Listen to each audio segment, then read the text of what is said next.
Right now, at this very moment, I'm happy to be alive. I feel good. I'm motivated. I'm awake. I'm aware. It's late afternoon. It's when I usually have my best moments. I just finished, took a dose of kratom, and then followed by a nice smoothie, and I'm feeling tip top right now. And actually, I wanted to do a video about this, but I figure I'll just throw it in right here. This Vega One stuff, this is what I take for my smoothie. This stuff is awesome. It's got everything in it. Everything. It's a meal replacement. It's an all-in-one nutritional shake. Take a scoop twice a day. It's just like a meal. Anyway, point being that eating good is really important to feeling right. And since I don't eat enough nutritional food, or at least the foods that we do eat tend to not have everything we need, a shake like this, for a lot of people, they think there's no way you could put a meal in a shake.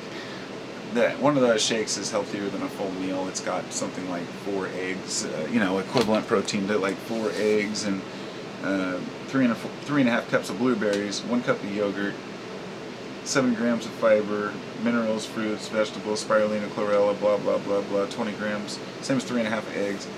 And all that stuff, it's amazing to live in a time when we can condense all that down and take it in a smoothie shake and just get it out of the way and be done. But that combined with proper exercise as well as proper thinking, which means that I think it's food, exercise, and mindset that really determine how we feel all the time, for the most part. And I know when I don't eat right, when I run out of shake, and I don't, because that stuff's $60 for that freaking container. So, if I don't have the money to get one, or I run out or something, I'll feel it, I'll notice, I'll have to eat more of other foods. And so when I have that, and I have my normal daily routine, I feel good.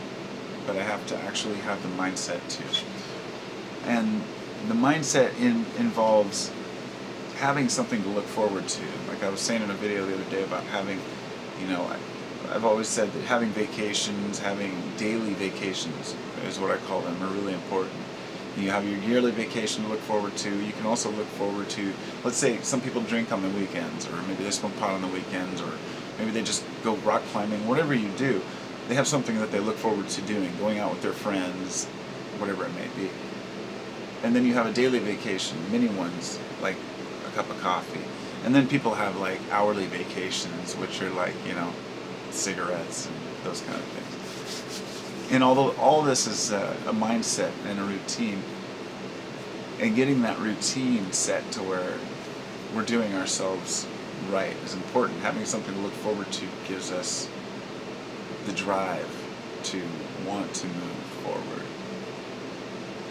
And along those lines, often people, in a society where money is king, we've abandoned, a lot of people have abandoned money in the sense that they assume that since money brings problems, that having no money, that they don't want money, they don't want stuff. But of course, we all know we have to have enough to live, so we still make enough to survive. In other words, the people who say they don't need money are usually the people who have enough to make it by. And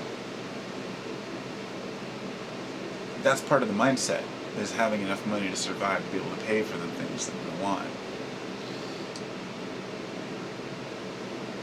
But I guess I'm not middle class. I guess I'm lower class, if you would. I hate using classism there, but I've always lived check to check. There have been very few times when I've actually had a savings, set aside. But anyway, the whole vacation thing, I wanted to stay on track here. These little things that we look forward to give us, something to keep us going. And there's a mirror image of this when we talk. Oh, that's right. When we're talking about money, the reason why money is such an important thing is because people have tried to abandon money as if it's a bad thing, whereas money is completely neutral. Money is an exchange for services. It's just like trading wheat. When people say, because I used to be one of those guys that said, I don't need money, I'm going back to barter. But in the reality of the situation, we can't go back to barter. I barter all the time, but when I can't, I use money. So what is money? I took something I had, I sold it, I used that money as exchange for something else. The economy, the monetary system is screwed, but the fact is money itself, when I have it, is neutral. And I can choose to do whatever I want with it. And it's nice to have a little bit. I don't have any right now, it kind of sucks. But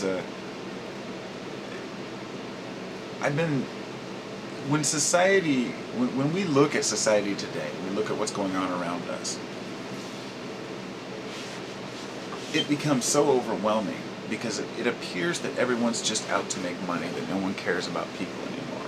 And I felt that way, and I know it's not true. And I know a lot of people just get caught up in the machine, and that they're lumped together, such as one fanatic from a group does something and everybody throws them, in all the conservatives in with those guys, or all the liberals in with these guys, or the Christians or the Muslims. Everybody gets lumped together somehow. So people who make good money often are looked upon as like being, what's the word I'm looking for, I guess, as if like money's evil. Here's the thing that I'm trying to get across. Without money, without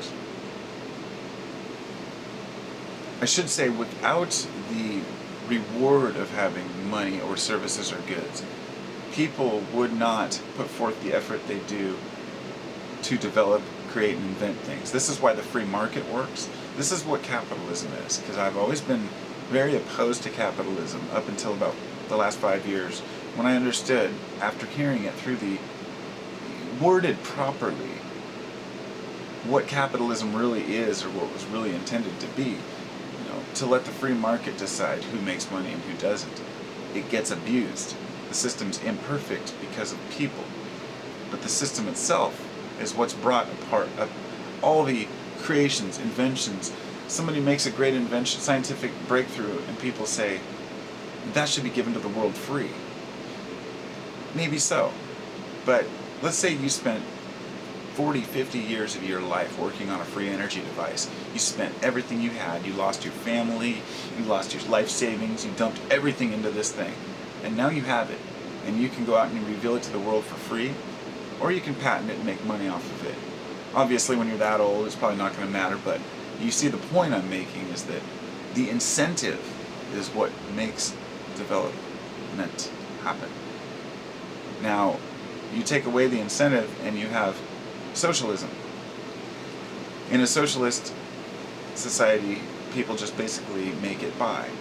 They don't have the same innovative capabilities. This is why the United States was such a leading innovator in so many things. Now, other countries have often taken things that were invented in America and then mass-produced them and turned them into giant marketing. But U.S., we were pretty damn innovative at one time. And it was because of that mindset, that free-thinking mindset. And don't get me wrong, plenty of other countries no, we're not more intelligent, we just have more freedom here and more potential to make money. So with that potential, people innovated a lot and created a lot of great things. Of course, you can look at it and say, well, maybe they're not so great because many of these things are destroying us, or do we really need cell phones? But you got to look at the bigger picture. It's easy to look at the devices we have and say, look at all this garbage we don't need. But in the society we've created, we do need it. We need communication. We need the internet. We need these things. Delivery services, vehicles. So they're not going away. The things that we have today aren't going to just disappear, and we're not going to go back to the Stone Age and living like cavemen. We're going to find a way to tone down our attitude and the way that we develop and create things. Try to tone down the way that we, what we think we need. And it doesn't seem like a lot's happening, but I'll tell you, in my eyes, after looking at it perspective-wise, not just saying nothing's happening in the last 5 years, but looking back at generations and saying, from when I was a kid even, today everyone recycles, it's become the norm to recycle. And that's something we didn't even do when I was a kid. You take your pop cans back for 5 cents, because I was lucky enough to live in Oregon. one of the 2 states that actually had pop returns. But you could go throw all your plastic and everything in the garbage and not think anything of it. And recycling is a very small thing, but it's a huge thing. This is just one thing of many things we're trying to do. And I know a lot of these things, while I'm at it, I might as well cover the idea of these electric cars and stuff, because many of the inventions have looked like they have good intentions behind them and look like they're going to change the world and whatnot, but just haven't been well thought through. You know, electric cars may work one day, but let's say the first ones that were made, you know, they had to be charged. They're running on batteries. Electricity uses fossil fuels. Tons of fossil fuels used to produce them. And so people have good intentions, but they don't see the bigger picture of how it affects everything. And society is out there trying to make money. Everybody's trying to make a buck. Anyway, I'm out. Peace out. Sounds like I've got kids to attend to. Can you put that in the microwave? No. Why? Because it doesn't go in the microwave. Well, He wants me to put in there. ice and juice in the microwave. I need to put in there. I'm gonna make some special We're going to stuff. see what we create.